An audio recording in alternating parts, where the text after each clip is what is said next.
ఉపాధ్యాయ సంఘ నాయకులకి అందరికీ కూడా నమస్కారం.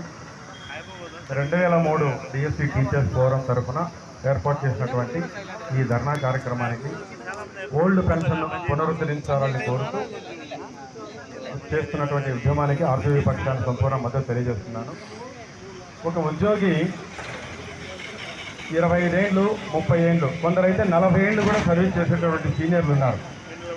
ఇన్ని రోజులు సర్వీస్ చేస్తే వయసు శక్తి సామర్థ్యాలు ఉన్నంత వరకు మన జవసత్వాలు ఉడికిపోయే వరకు సర్వీస్ చేస్తే ప్రభుత్వానికి ఊడికం చేస్తే ప్రభుత్వము ఆ తర్వాత రిటైర్ అయిన తర్వాత వారికి వారి ఆరోగ్యానికి కుటుంబ సంక్షేమానికి ఇచ్చేటువంటి భద్రతే పెన్షన్.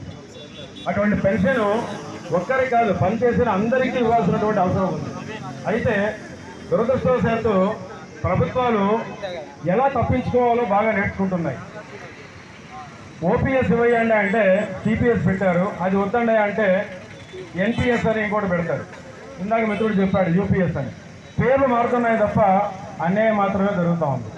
అంటే 5 ఏళ్ళు ఒక ఎమ్మెల్యే, ఎంపీ, మంత్రి, ఎమ్మెల్సీ గారిని పనిచేస్తే వాళ్ళకి పెన్షన్ బాగా ఇచ్చుకుంటారు, సౌకర్యాలు ఉంటాయి, గ్యాస్ ఫ్రీ ఉంటుంది, అలాగే ప్రయాణ భత్యం ఉంటుంది, రైల్వే రిజర్వేషన్లు ఉంటాయి, ఇవన్నీ పొందుతారు 5 ఏళ్ళు చేస్తే.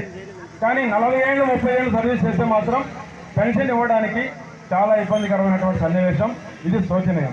మరి మిగతా వాళ్ళు కాకుండా ఇందాక నేను పోస్ట్ ఆఫీస్కి పోతే అక్కడ అధికారి అంటున్నారు ఉద్యోగి, ఆయన ఏదో అడిగాడు కరెక్ట్గా, ఆయన టీచరా అని అడుగుతున్నారు. ఏమంటే టీచర్లు అయితేనే కరెక్ట్గా అడుగుతారు, అందుకే టీచర్ అంటున్నారు. నిజమే, ఎందుకంటే జీతం మీద మాత్రమే ఆధారపడే ఉద్యోగులు మనము, జీతం కాకుండా ఇతరత్ర మీద ఆధారపడే వాళ్ళు మిగతా వాళ్ళు. కాబట్టి వాళ్లకు పెన్షన్ వచ్చినా రాకున్నా వాళ్ళ అంటే కాలం గడుస్తుంది.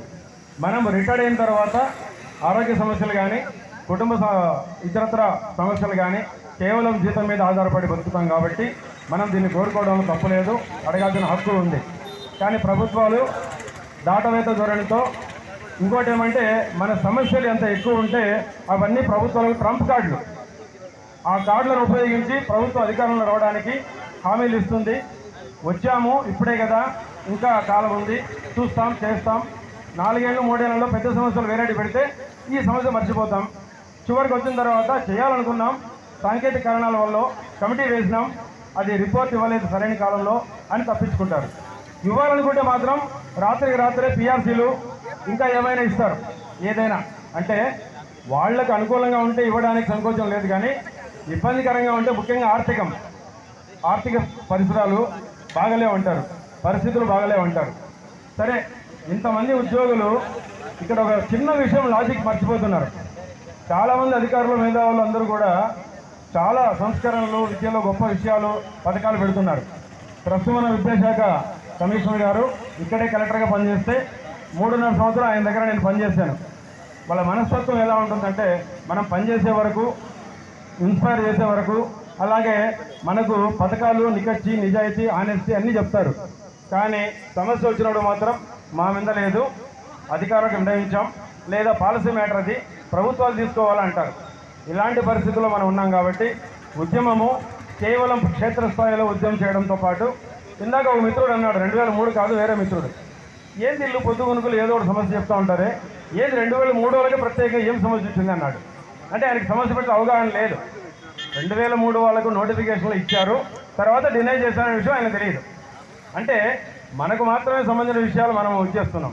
కానీ ఈ ఉద్యమం ద్వారా క్షేత్రస్థాయిలో ఈ విషయాన్ని సెన్సిటైజ్ చేసిన వాళ్ళు అవుతాం.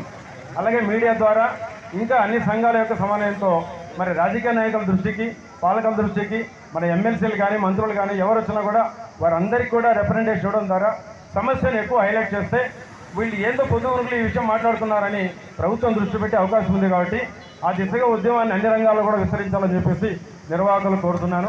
మరి అలాగే ఆర్సీవీ పక్షాన సంపూర్ణ మద్దతు ప్రకటిస్తూ మేము కూడా మాకున్న పరిచయాలతో ఎమ్మెల్సీ గారు కానీ, మంత్రి గారికి కానీ, అలాగే ఇతర అధికారులు కానీ ఈ విషయాన్ని తెలియజేసి తగు విధంగా స్పందిస్తామని ఈ అవకాశము కల్పించినటువంటి నిర్వాహకులకు మరొకసారి ధన్యవాదాలు తెలుపుకుంటూ thank you very much. Thank you sir.